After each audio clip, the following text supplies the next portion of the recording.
បាទបងប្អូនថ្ងៃសិលអស់ស្អែកថ្ងៃសិលបងប្អូននេះលេងវត្ថុស័ក្តិសិទ្ធិឲ្យតែមុនថ្ងៃសិលមួយថ្ងៃហ្នឹងគឺរៀបចំហើយថ្ងៃនេះថ្វាយព្រេងបងប្អូនថ្វាយព្រេងកមួនដល់វត្ថុស័ក្តិសិទ្ធិហ្នឹងហើយមិនថាខ្នាយមិនថាទូអង្គព្រះទេគឺយើងលាបទៅឲ្យមានសំណើមអញ្ចឹងណាបាទ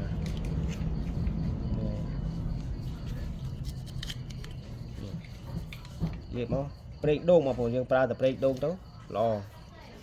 មិនប្រើប្រេងពណ៌ទេប្រេងពណ៌ប្រើទៅវាឡើងលឿងមែនតែវា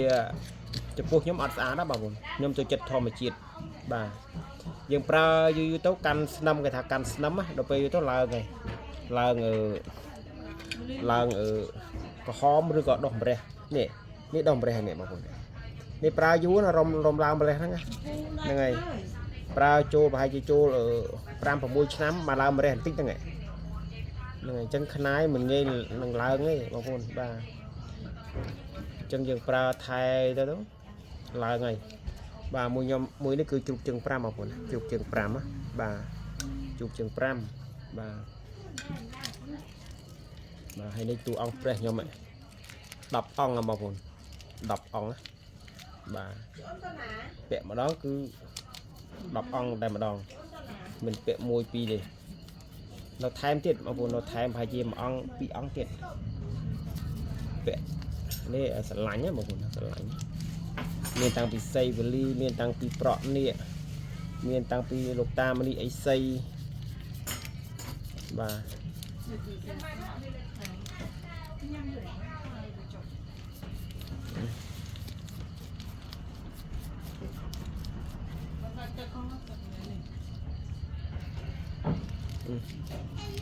លាបដល់បងប្អូនអើយ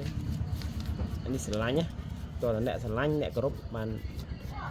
ចំណាយពេលអញ្ចឹងបាទបងប្អូនខ្លះគាត់មាន1អង្គ2អង្គគាត់អត់សូវថែដល់ពេលអញ្ចឹងដល់ពេលយកទៅតួអង្គព្រះស្នាមប្រេះនោះគាត់ថារបស់ហ្នឹងមិនក៏ស្នាមមិនក៏ប្រេះអញ្ចឹងដោយសារបងប្អូនគាត់អត់ដែលលាបប្រេងទេបងប្អូនណាយើងប្រើរបស់តើយើងថែបងប្អូនណាយើងប្រើរបស់តើយើងថែស្រឡាញ់ដូចកូនអញ្ចឹងបាទមានទឹកមានផ្កាមានប្រេងម្សៅបាទថ្វាយជូនលោកទៅបាទអញ្ចឹងលោកក៏តាមជួយតាមថែសារយើងតាមនឹងដែរបងប្អូនណាបាទខ្ញុំស្រឡាញ់របស់ស្រឡាញ់ដូចកូនបងប្អូនស្រឡាញ់ដូចកូនណាកូនអត់ដែរមួយទឹកឲ្យតែឥឡូវកូនធំហើយតែឥឡូវតែរបស់ដោះលាបបាទដោះលាបស្រឡាញ់ដូចឥឡូវចង់ស្រឡាញ់ជាងកូននេះបងប្អូនចង់ស្រឡាញ់ជាងកូនទៀតបាទហ្នឹងហើយនេះលោកតារីកឯបងប្អូនលោកតារីក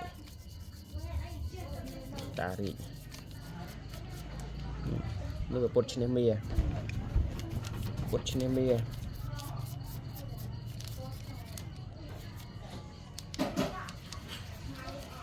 ើងលាបចឹងមកស្អាតដែរបងប្អូនណាយើងលាបចឹងមកឃើញស្អាតទេបាទ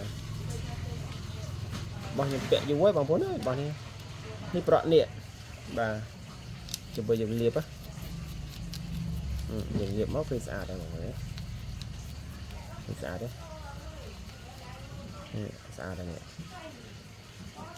បាទអញ្ចឹងស្អែកថ្ងៃសិលរៀបចំបងប្អូនណាបាទអរគុណបងប្អូន